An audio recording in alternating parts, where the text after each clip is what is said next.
नमस्कार मंडळी, तुम्हा सर्वांचं आपल्या श्री महालक्ष्मी या चॅनेलमध्ये खूप खूप स्वागत आहे. तर उद्या आहे गुरुवार आणि गजानन महाराज प्रकट दिवस. तर उद्या गुरुवारच्या दिवशी गजानन महाराजांचा प्रकट दिवस आलेला आहे.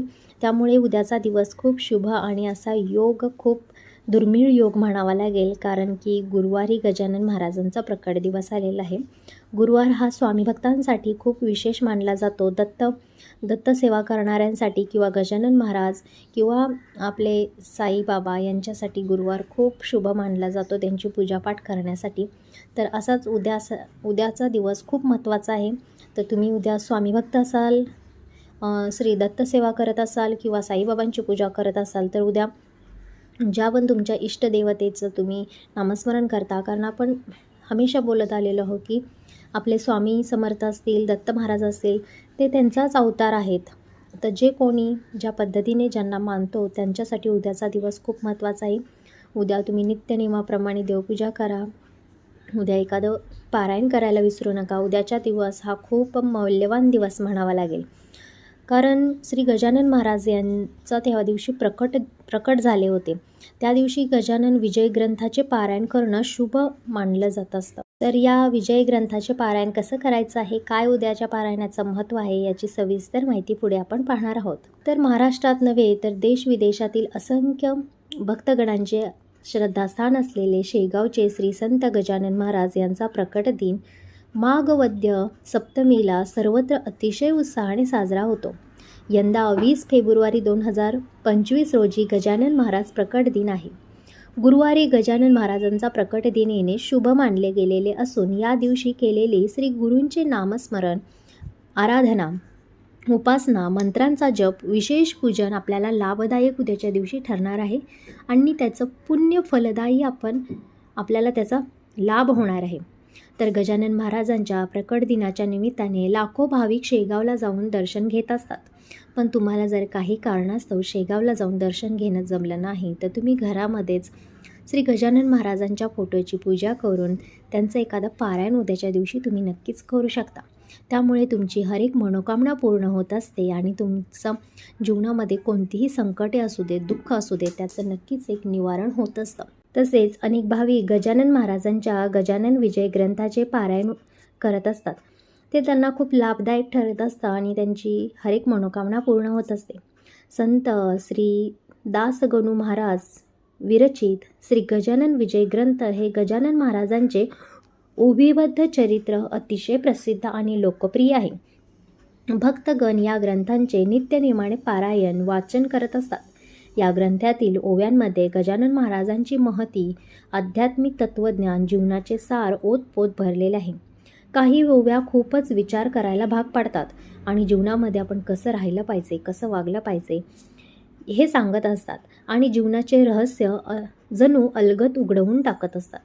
मला अतिशय आवडणाऱ्या ओव्यामधील एक ओवी म्हणजे कोठोनी आलो आपण याचे कराहो चिंतन, आपल्या जीवनाचे तत्त्वज्ञान विशद करते.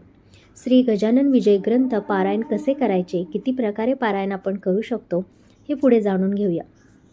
श्री विजय ग्रंथ हा एक सामर्थ्यशाली ग्रंथ आहे असं शास्त्र पुराणामध्ये सांगितलेलं आहे.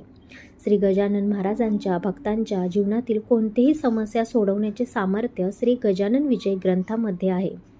हे ग्रंथ वाचल्याने तुमच्या जीवनातील पाप नष्ट होत असतात आणि आपल्या जीवनातील कितीही मोठी समस्या असू द्यात, कितीही मोठी मनोकामना असू द्यात, याचं निवारण हे होत असतं असे अनेक भक्त भाविक सांगत असतात. संपूर्ण ग्रंथांचे पारायण केले तर त्वरित आपल्याला इष्टफळ मिळत असतं, असा भक्तांचा आलेला अनुभव आहे. एकदा तरी वर्षातून घ्यावे गजाननांचे दर्शन आणि एकदा तरी पारायण करा, अशी श्री गजानन विजय ग्रंथांची महती आहे. असे म्हटले जाते की श्री गजानन विजय ग्रंथातील प्रत्येक अध्यायाचे महत्त्व आणि महात्म्य वेगळं आहे.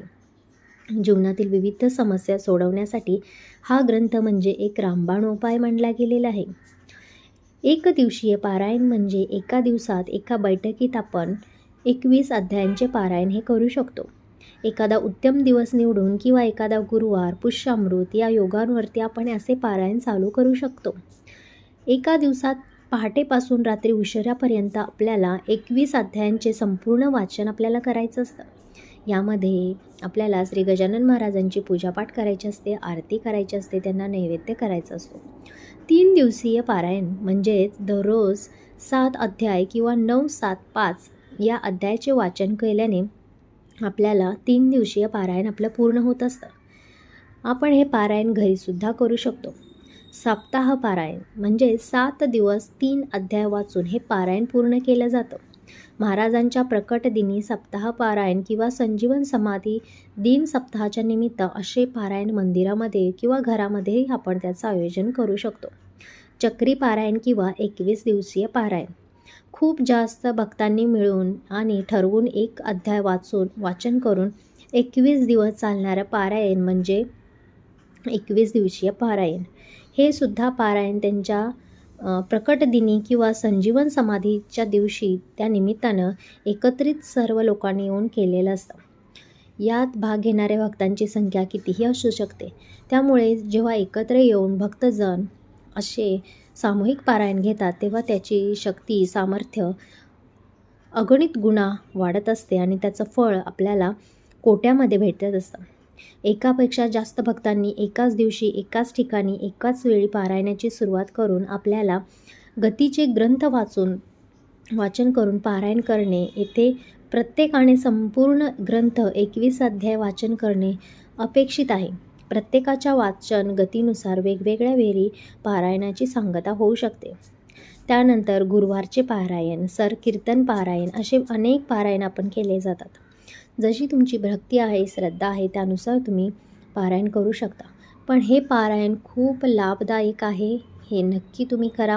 आणि त्यामुळे तुमच्या जीवनात नोकरीचा विषय असेल, तुमचं कर्ज झालं असेल, तुमचं घर होत नसेल स्वतःचं आणि अडीअडचणी येत असतील, तुमच्या मुलाबाळांना काही आजारपण असेल, वृद्ध आजारी असतील सतत, तर तुम्ही असे पारायण जीवनात येऊन नक्की एकदा करा, त्याचा नक्की अनुभव घ्या. श्री गजानन, जय गजानन, गण गण गणात